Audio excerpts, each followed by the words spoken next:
Hey guys, how's it going? I'm Ben. Basically, I don't do shit. I'm a truck driver. Oh, I used to work for CR England. That's how I started. Basically, I was there, went to their school, got on a trainer truck, and I drove for about a month and a half to 2 months. And I said, fuck this. You guys are basically stealing out of my bank account. So I left, went to another company, and I now average about $1,300. Actually, I get a flat rate, so it's $1,300 every week, and I get 1 day a week home. CR England wouldn't even guarantee your home time. They just kind of be like, maybe if we, feel like it. So I don't know.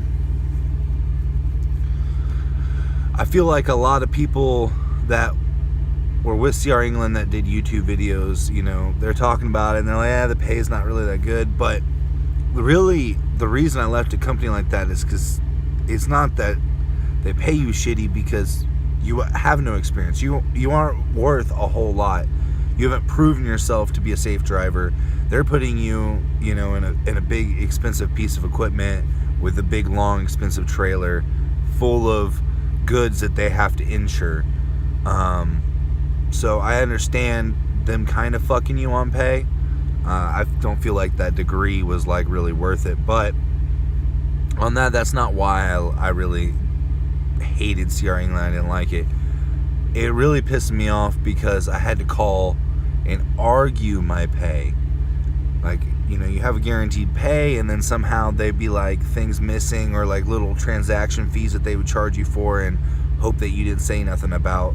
And you had to point it out and then argue with them about 4 or 5 different phone calls to finally get paid. And it could take 3 days for them to actually put the money on your card, sometimes not until your next check, which then they would even fuck you even harder the next following week, to help make up for it. And then you'd have to call. And so it was bullshit, but, it was a learning experience. Probably shouldn't just go into things, just believe in everything that you're told. That's definitely just a good tip for anyone. But really, the thing is, CR England's designed to get your experience in. You go to school, you get on a trainer truck, you get your 3 to 6 months in, and you fucking dip set. If you feel like you can tolerate a year there, then you're a really strong-willed person, and you're probably going to be able to get a pretty decent opportunity after a year there, because you can go to other companies and be like, hey, I was at CR England for a year. And they're going to go, well, if you're able to deal with that shit for a year, you'll be able to deal with our shit for probably 2 or 3 years. So, I mean, it just depends on what you want to do. But you'll realize in time that there are other truck companies out there. There are trucks that are laid out a lot different than the ones that you're used to. This is actually kind of a cool thing. Like, this truck actually has DirecTV, a TV itself.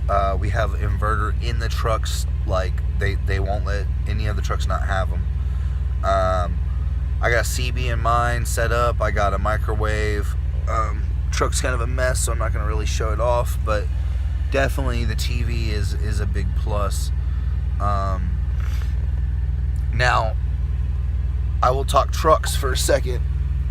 If you're in the new Cascadas, that's great and all. They're very, very great on fuel. They're pretty decent as far as comfortability, but I thought that they were actually pretty good trucks for driving down the road. When it came out to trying another truck, like right now I'm in an International C10, I had no idea the difference. This truck is actually a really great truck as far as the way it drives, the way it handles. It's got a Cummins in it, obviously a C10, so it definitely has a lot more balls going up a hill. Ride is a little bit smoother, except every piece of plastic furniture in this truck, from these cabinets to all your closets and shit. Horribly cheaply made, and they just vibrate and they knock. And we got in this truck, and whoever had it before had like taped. They had put tape on everything in this truck to try to like quiet it down. So now we're dealing with opening cabinets and shit. Like, I can't show you right now because my drawer's open, but the actual like face of my drawer fell the fuck off. Like I hit a minor speed bump, like really slow, and it just had it, and it just fell. It just straight up fell. And my co-driver's in the back, and it hit him in the toe, and it's funny. But you realize that like I'm with a small company. Our company only has about 6 trucks. But, you know, he realized, you know, there's all these companies that's fucking people. And not only does he pay more than double what Sierra England was paying me, but I'm also given DirecTV. I have SiriusXM. We're not completely ran by our Qualcomm. Our paperwork is so much more simple than someone like Sierra England. I got my power inverter. I get all this shit in the truck that's, you know, free for me to use it. They don't try to back bill me for it. If I have any problems, I go straight directly to my owner or my boss, and they get that problem fixed immediately. And I think that's a lot of people think, oh, this is a big company, I'm gonna be good. But really, you need to start looking at these small guys. 5, 6, maybe up to 20 or 30 trucks. Look at these small fleets. These guys, they realize they don't have thousands of trucks, and you're more than just a number. You know, you're not just some random employee that they don't even know. They know you personally, and they made a personal, decision to bring you on.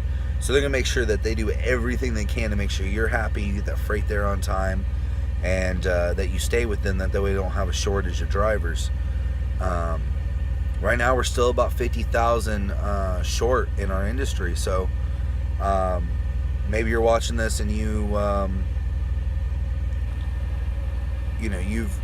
thought about driving trucks and you wanted to do it, or you're driving for Sierra England or Swift and you're just thinking, man, this career isn't for you because, you're so far away from your family all the time, and for what you're getting paid, it's really not worth it. You could go work, a regular job and make pretty much the same.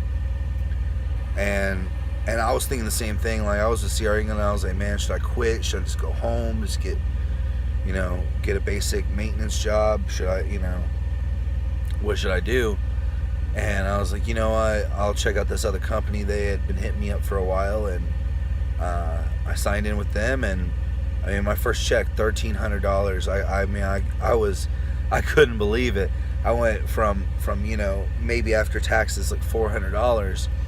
But the thing is it's $10.99, and I know what my expenses are when I'm out on the road between food, radios, phone bill, clothes, soap, shampoo, showers, everything. I know what I'm running, and really tax-wise, it doesn't really bother me. It's like I'm making about $1,100, where I was making like $350, $400 with Sierra England, because they were taxing the shit out of me. And then all their random fees and everything that they stole from me, and they wouldn't steal it out of the top, so it was being taxed, and then they would come through and pick what was left. And man, I couldn't send money home for diapers. I couldn't, we were struggling pretty hard. But now, I mean, shit, doing pretty good, I gotta say. So definitely, if you're already in this industry, don't just think about quitting, going home, say fuck it. There are companies out there that would love to have drivers like you and would do a lot of work.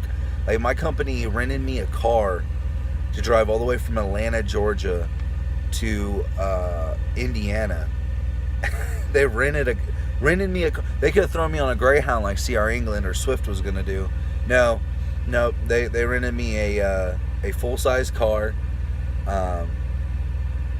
So I drove all the way up, and they got me started right away. They put me in a really nice hotel, meals, pool.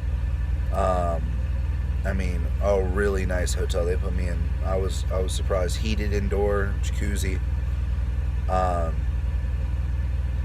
So it was great. I couldn't believe it, you know.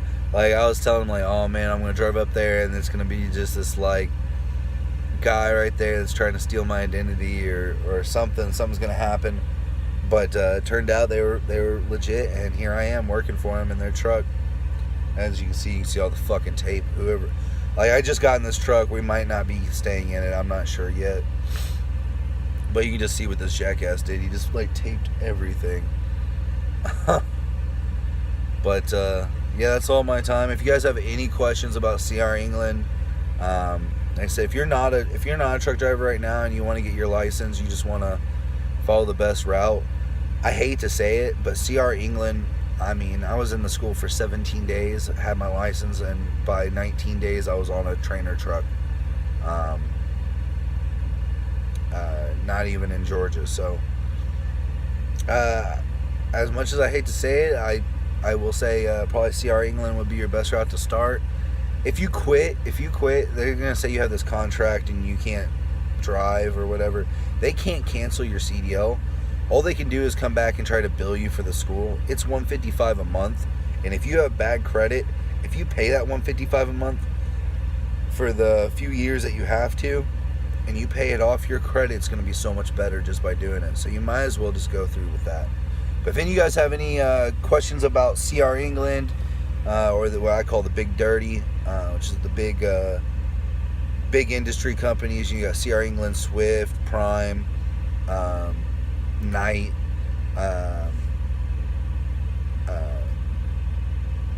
you know, all the big carriers. I mean, they all have their purpose. If you don't want to be part of that purpose, I get that. But if you're just trying to just get through and out, you might actually have a good option. But any questions, just go ahead, put them down in the comments. If you like this video and you feel like you're going to have some questions for me, go ahead and give me a like, subscribe, and I'll have new videos out probably every day. All right. See you guys.